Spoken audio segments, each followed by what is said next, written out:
festival à tous.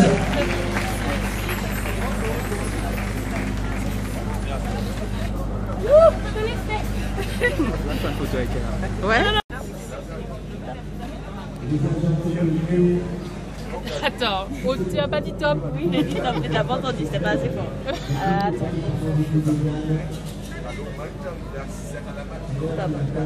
Bravo à l'équipe du Guadeloupe Festival, une équipe qui assure. Très très belle initiative et je suis très heureuse et honorée d'avoir été dans ce festival pour la première fois et j'espère que ce ne sera pas la dernière. On dit merci Johanna. Tu as pris une photo de Johanna?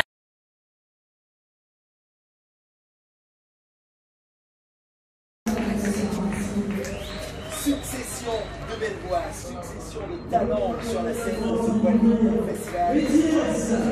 En direct du boulevard Gertière Pasteur, c'est BTS avec cette dernière chanson qui vient de tirer avec cette chanson interprétée avec Frédéric Caracas et Aimé en silence. On revient avec et on saluant l'arrivée sur le plateau. Patricia Ivy, juste avant de revenir avec vous, Ikora qui normalement devrait avoir en sortie de scène BTS.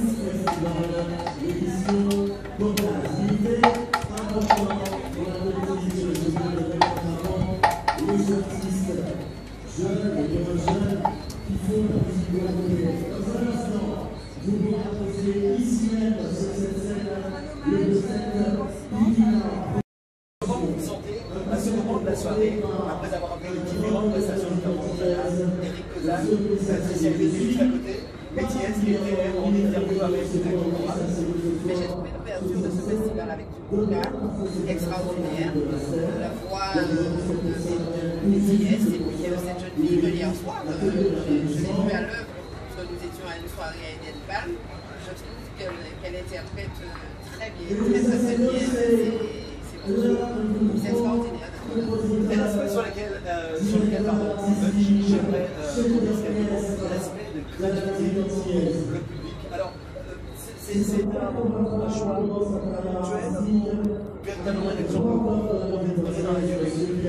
Je ne saurais le dire aujourd'hui si c'est une action qui va rester dans la durée, mais ce que je sais, c'est que nous avons vu que la Guadeloupe, les Guadeloupéens ont connu des moments difficiles.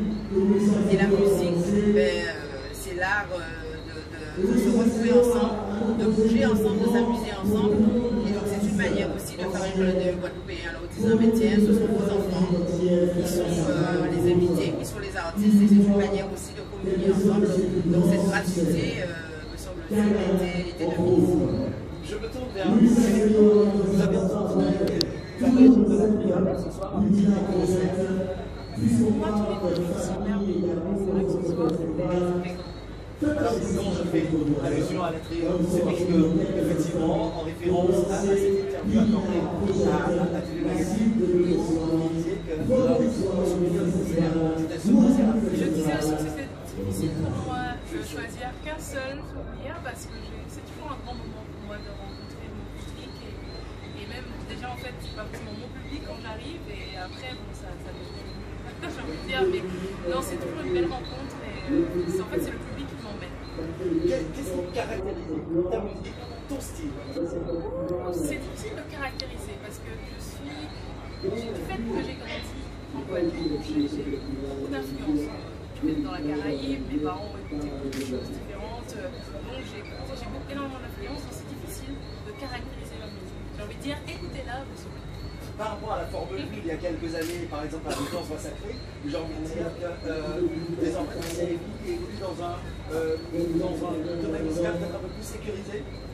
Non, pas forcément, il n'y a pas d'histoire de Je dis, c'est vrai que la formule était. Il y avait trop de mise en danger. Ah, je veux dire, d'accord. Non, je voyais pas le. En fait, j'avais une formule guitare, saxophone et voix. Donc on était, c'est vrai, une formule assez. Presque seule en fait, en quelque sorte. Mais non, c'est juste, bon, j'ai toujours eu un amour pour la contrebasse. Donc c'était obligé que je fasse un album avec une contrebasse. J'ai pris Thierry Fonfon, donc là, c'est très bien accompagné. C'est pas une sécurité, c'est juste un bonheur de jouer avec des merveilleux musiciens. Être une femme entrave ou un atout dans ce milieu? Je pense aussi qu'on a tout. Pour moi, ça Avec le sourire d'idée.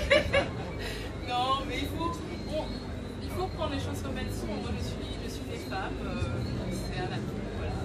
Parle-nous de l'idée directrice de ton album, justement, que tu vas nous présenter, l'album Mythe. Alors, l'idée directrice, c'est l'amour. C'est ce qui me fait.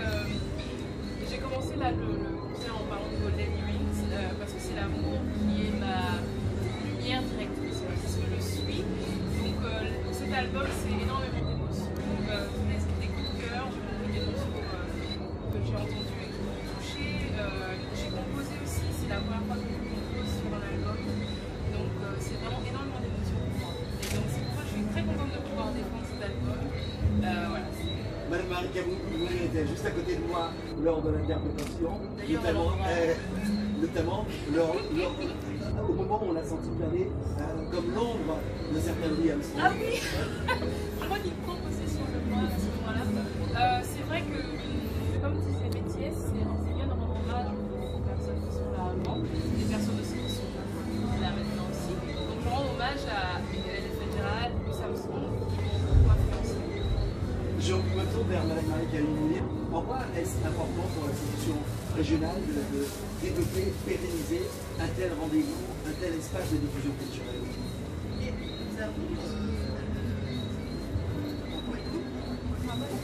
sur le disait tout à l'heure ici, nous avons beaucoup de styles de musique, nous avons des générations de musiciens.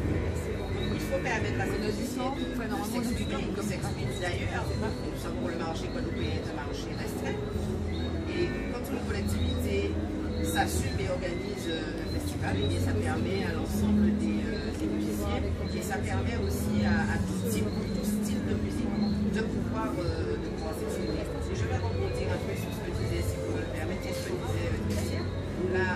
Savoir à un moment donné avoir de la reconnaissance et se permettre de chanter quelques compositions absentes. Le concept aussi du festival, au travers des étoiles d'or, et de pouvoir aussi rendre hommage à certains musiciens, ceux qui ont donné à la musique guadeloupéenne, ceux qui ont fait danser les Guadeloupéens. Et donc, à chaque Guadeloupe Festival, nous avons ce concept des étoiles d'or. Nous aurons bien sûr ceux qui nous ont aidés. Et pour cette édition, ce sera le 22 novembre prochain. Alors, avant de revenir avec vous pour la conclusion dans quelques instants, je me tourne vers Kikora qui a les invités à ses côtés. On va tout de suite s'enquérir de l'identité de ses invités. Kikora. Oui, bonsoir David, bonsoir tout le monde. Je suis avec